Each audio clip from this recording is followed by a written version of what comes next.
ونصلي على رسوله الكريم أما بعد فأعوذ بالله من الشيطان الرجيم بسم الله الرحمن الرحيم ولقد نجينا بني إسرائيل من العذاب المهين من فرعون إنه كان عاليا من المسرفين وَلَقَدِ اخْتَرْنَاهُمْ عَلَىٰ عِلْمٍ عَلَى الْعَالَمِينَ صدق اللہ العظیم۔ درود شریف پڑھ۔ اللہم صلی علی محمد وعلی آل محمد کما صلیت علی ابراہیم وعلی آل ابراہیم انکا حمید مجید۔ اللہم بارک علی محمد وعلی آل محمد کما بارکت علی ابراہیم وعلی آل ابراہیم انکا حمید مجید۔ 25واں پارہ سورۃ الدخان، رکوع نمبر 2 آج شروع ہو رہا ہے، اور اس رکوع کی پہلی 3 آیات مبارکہ اور سورت کی آیت نمبر 30، 31، 32 تلاوت کی گئی ہے۔ اس میں بنی اسرائیل کو اللہ تعالیٰ نے فرعون سے جو نجات دی ہے اس کا ذکر کیا جا رہا ہے۔ فرمایا وَلَقَدْ نَجَّيْنَا، تحقیق ہم نے نجات دی، بچا لیا بنی اسرائیل کو من العذاب المہین، بہت ذلت ناک عذاب سے۔ فرعونی یاد رکھنا یوسف علیہ السلام کے دور میں متحد تھی۔ عموماً دنیا میں ہم دیکھتے ہیں کہ جب کوئی کسی کرسی پہ پہنچ جاتا ہے تو اس کی اولاد اپنے والد کے اس مرتبے کی لاج نہیں رکھتے، بگڑ جاتے ہیں، بعد میں اس کرسی کے اہل نہیں رہتے۔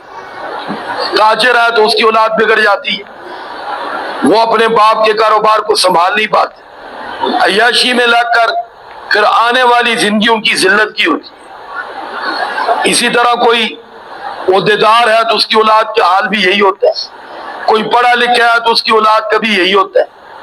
اور عموماً غلطی اپنی بھی کچھ ہوتی ہے، مالدار ہے تو اس کو مال بڑھانے کی تو فکر ہوتی ہے، لیکن اولاد کو سنوارنے کی بولو فکر نہیں ہوتی۔ ماں ہے تو اس کو ٹوپ ٹاپ کی فکر ہوتی ہے، شوہر کے سامنے ذرا بن سنور کے رہے، ٹھاٹ باٹ سے رہے، اور 4 ملازمہ رکھ لی اولاد ان کے حوالے کر۔ بتاؤ ملازمہ نے کیا ان کی تربیت کرنی، تربیت تو ماں نے کرنی ہوتی، لیکن ماں کے بعد فرصت ہی ہوتی ہے کس کے لیے بولو بھائی؟ بچوں کے۔ کبھی ادھر دعوت، کبھی ادھر فنکشن، کبھی ادھر، وہ سرمایہ میں ہی عیاشی میں رہتے۔ افسران بالا ہے تو ان کا بھی یہی حال ہو جاتا ہے، ان کو میٹنگوں سے فرصت نہیں ہوتی، گھومنے پھرنے سے بولو فرصت، تو آنے والا وقت پھر گلے میں پھندے کا ہوتا ہے۔ اسی طرح کوئی سربراہ بن جاتا ہے تو اس کا حال بھی یہی ہوتا ہے، اس کو بچوں کے لیے ٹائم ہی نہیں ہوتا۔ اس لیے کوئی صاحب علم ہے تو لوگوں کی اس کو اصلاح کی فکر ہوتی ہے، گھر کی فکر ہی نہیں رہتی، اور آنے والا وقت پھر اس کے لیے پریشانی کا ہوتا ہے۔ تو یاد رکھنا یوسف علیہ السلام جب مصر میں تشریف لائے تھے اور کنان سے یہ سارا قافلہ آیا تو 72 اور 80 کے درمیان لوگ، 72 یا 80۔ موسیٰ علیہ السلام جب ہجرت کر کے بنی اسرائیل کو لے کے چلے تھے، کیونکہ موسیٰ علیہ السلام بھی یوسف علیہ السلام کی اولاد میں سے، اور بنی اسرائیل یہ سارا یوسف علیہ السلام کا خاندان ہے۔ اس وقت ان کی تعداد 6,70,000 تھی۔ 4 صدیوں میں، 400 سال میں، یہ بیچ میں لوگ فوت بھی ہوتے رہے، اور یہ قبطی، یہ فرعونی، یہ موسیٰ یوسف علیہ السلام کے دور میں متحد تھے، رعایا تھی۔ لیکن بات وہی ہے، رعایا نے محنت کی، پڑھے لکھے، کوشش کی، صاحبزادگان وہ صاحبزادی کے چکر میں بگڑ گئے۔ تو آپ جانتے ہیں جب رعایا والا اوپر آئے تو پھر نہیں اوپر والوں کا حال وہ کیا کرے۔ چوکیدار کا بیٹا افسر بن جائے تو افسر کے بیٹے کا کیا حال ہوتا ہے پھر سب کو پتہ ہے، ہاں جی۔ تو اس لیے بہرحال پھر یہ قبطی لوگ، ان کا جو بادشاہ ہوتا تھا اس کا لقب فرعون ہوتا تھا، نام فرعون نہیں ہوتا تھا۔ جیسے ہمارے ہاں کیا نام ہوتا ہے بولو؟ صدر، chief of army staff, chief justice, وزیر اعظم، وزیر اعلیٰ، یہ عہدے ہیں، منصب کے نام ہیں، یہ نام نہیں ہے کہ اس آدمی کا ذاتی نام۔ تو فرعون بھی جو نام تھا یہ لقب تھا، یہ نام نہیں تھا۔ اور یہ 32واں تھا. یعنی جو بھی مصر کا بادشاہ بنتا تھا اس کو کیا بولتے تھے؟ بولو فرعون. کیا بولتے تھے؟ فرعون. ہمارے ہاں تو اب جو ظالم اس کو کہتے ہیں یہ فرعون ہے. تو بہرحال 32واں بادشاہ تھا اس قبطی قوم کا. اور بنی اسرائیل جب اپنے اس سربراہی سے ہاتھ دھو بیٹھے اور قبطی لوگ اوپر آئے تو انہوں نے پھر ان کو غلام بنا اور وہ ان کے ساتھ ظلم کرتے تھے کہ اللہ اپنے حفظ و امان میں رکھے. اس لیے موسیٰ علیہ السلام جب اللہ تعالیٰ نے ان کو نبی پیغمبر رسول بنایا تو 2 ذمہ داریاں. ایک تو فرعون کو دعوت توحید دو، دوسرا ان کو کہو کہ بنی اسرائیل کو آزاد کرو اور ان کو واپس لے جاؤ، کیونکہ ان کے اندر صلاحیت بھی اب نہیں ہے غلامی کی وجہ سے کہ اقتدار کو سنبھال سکیں. اور دوسری بات وہ لوگ اب ان کو برداشت بھی نہیں کرتے کہ یہ آزاد گھومے پھرے، آزاد رہیں، تو اس لیے ان کو یہاں سے لے جائے. تو اللہ رب العزت فرماتے ہیں وَلَقَدْ نَجَّيْنَا بَنِي اسرائیل، تحقیق ہم نے نجات دی بنی اسرائیل کو من العذاب المہین، فرمایا کہ ایک ذلت ناک عذاب سے. فرعونی لوگ یہ بھی کرتے تھے ان کے ہاں بچہ پیدا ہو تو اس کو مار دیتے، بچیوں کو زندہ رکھتے تاکہ ان کے پاس افرادی قوت نہ بنے.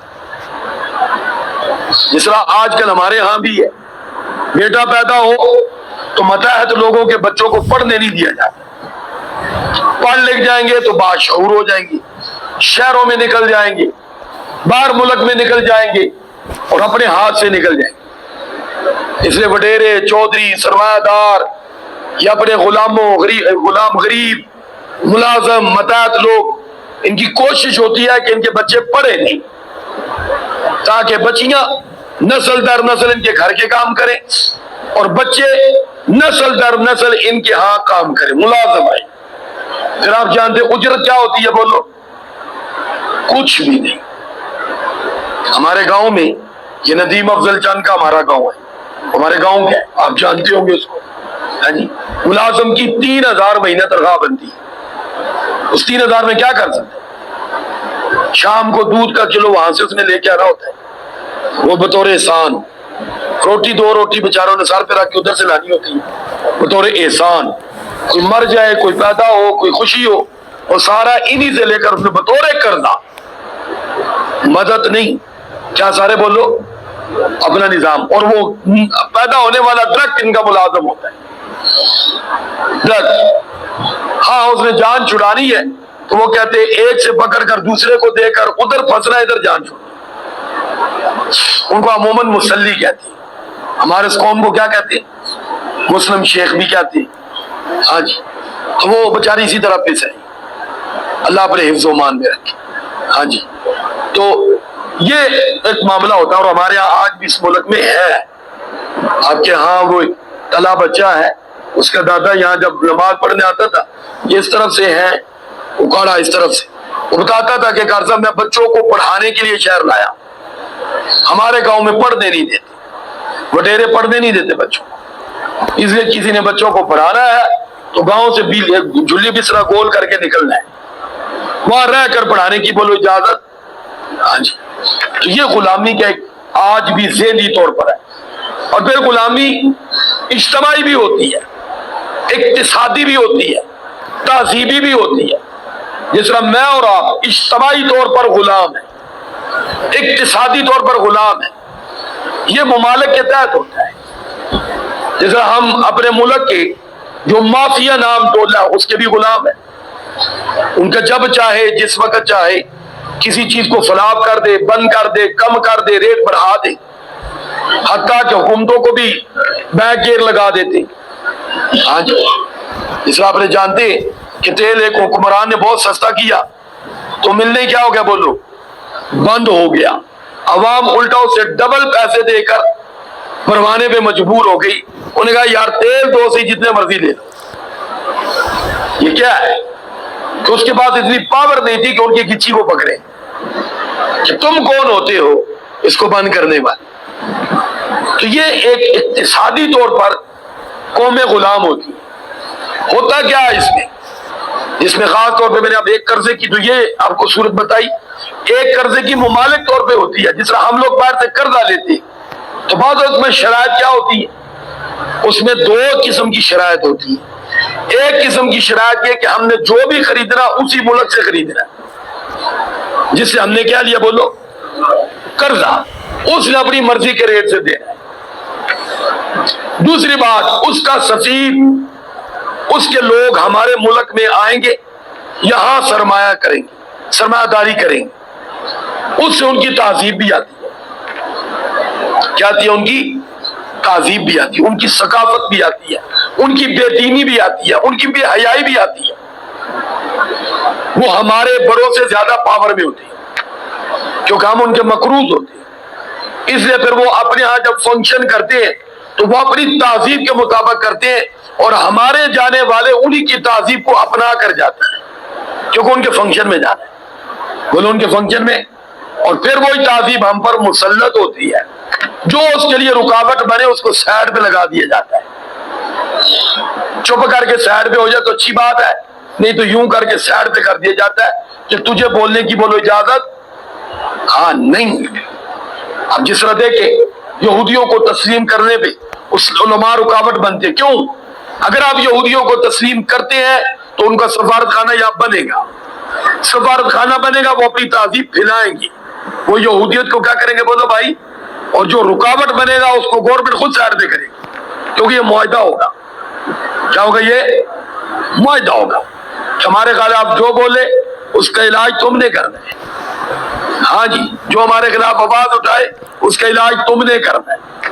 تو وہی بات ہے، ہمارا سارا ہماری جوتی، یہ معاملات ہوتے ہیں۔ اللہ پر حفظ و امان میں رکھے۔ اس لیے ہم تو میرے بھائی تہذیبی طور پر بھی غلام ہیں، اقتصادی طور پر بھی غلام ہیں، اجتماعی طور پر بھی غلام ہیں۔ کوئی اپنی پالیسی خود نہیں بنا سکتا۔ ہم تو محلے کی سطح بھی آپ دیکھ رہے غلام ہیں جی، جو محلے کی سطح کے 4 روپے والے، ان کی بھی کوشش ہوتی ہے کہ سارا محلہ میرے متحد رہے، میرے کنٹرول میں رہے، میرے سے مشاورت ہو، اور مشاورت کیا ہونی ہے؟ میرا حکم مانے۔ تو یہ ہم اللہ رحم فرمائے اس میں جکڑے ہوئے، اور ہم خواہ آوازیں اٹھاتے ہیں، مولانا فضل الرحمان صاحب یہ کر دیں، انہوں نے تو جو کرنا نہیں کرنا، ہم اپنی گلی میں کچھ نہیں کر سکتے، کر سکتے ہیں مرضی سے بولو بھائی۔ اب یہ کتنی یہ گلیاں ہیں گٹروں سے بھری پڑی ہے، بابا جی کی بیچاری دیکھو نمازی ہے، اب کتنے دینا ویسے ہی پڑی ہے، بانی نہیں ہے، اس سے پیچھے میں دیکھتا ہوں کتنی بن چکی، اب کیوں نہیں بن رہی؟ وہ آپس کے معاملات 2-4 بندوں کے ہوں گے، سارے پس رہے ہیں، ساری گلی بولو کیا ہے، ایک مخالف ہوگا بنانے والے کا، ایک کی وجہ سے سارا محلہ گلی کیا ہو رہی ہے بولو؟ یہ غلامی نہیں تو کیا ہے بولو؟ یہ غلامی نہیں تو بھائی، اگر ایک آپ کا مخالف اس کا کوئی اور علاج کر لو، اس کی وجہ سے پوری گلی کو سزا کس چیز کی دے رہے ہو جی؟ یہ سزا نہیں ہوتی، اصل یہ اپنا روب جمانا ہوتا ہے، اور اسی کو فرعونیت کہتے ہیں۔ اور یہ ذہن ہمارے اندر بھی ہے، ہر شخص اپنے طور پہ، ہاں جی، وہی بات ہے، بس نہ چلے تو ولی ہے، جب چلے تو پھر پتہ چلتا ہے جناب۔ تو اللہ رب العزت فرماتے ہیں ہم نے نجات دی ان کو، اور من فرعون، کس سے بولو؟ فرعون سے، اور انہ کان عالیا من المسرفین، فرمایا کہ وہ بڑا متکبر، سرکش، حد سے بڑھنے والا تھا۔ باقی ہارے کے بعد وقت ہے، کوئی دنیا میں مظلومیت سے وقت گزار جاتا ہے، کوئی ظلم کر کے گزار جاتا ہے، جیسا گزار جائے گا اپنے انجام سے 2-4 ہوگا۔ اس لیے اگر کوئی ظالم ہے تو وہ خوش نہ ہو، اگر اس کا بھی ایک وقت مقرر ہے، مخلوق تو خدا کی ہے، اس لیے کسی پر بھی ظلم زیادتی کرنے سے پہلے سوچا کریں، اگر یہ میرے سامنے بے بس ہے تو جس کا یہ ہے وہ تو میرے سامنے بے بس نہیں، میں اس کے سامنے بے بس ہوں۔ کون بولو؟ اللہ۔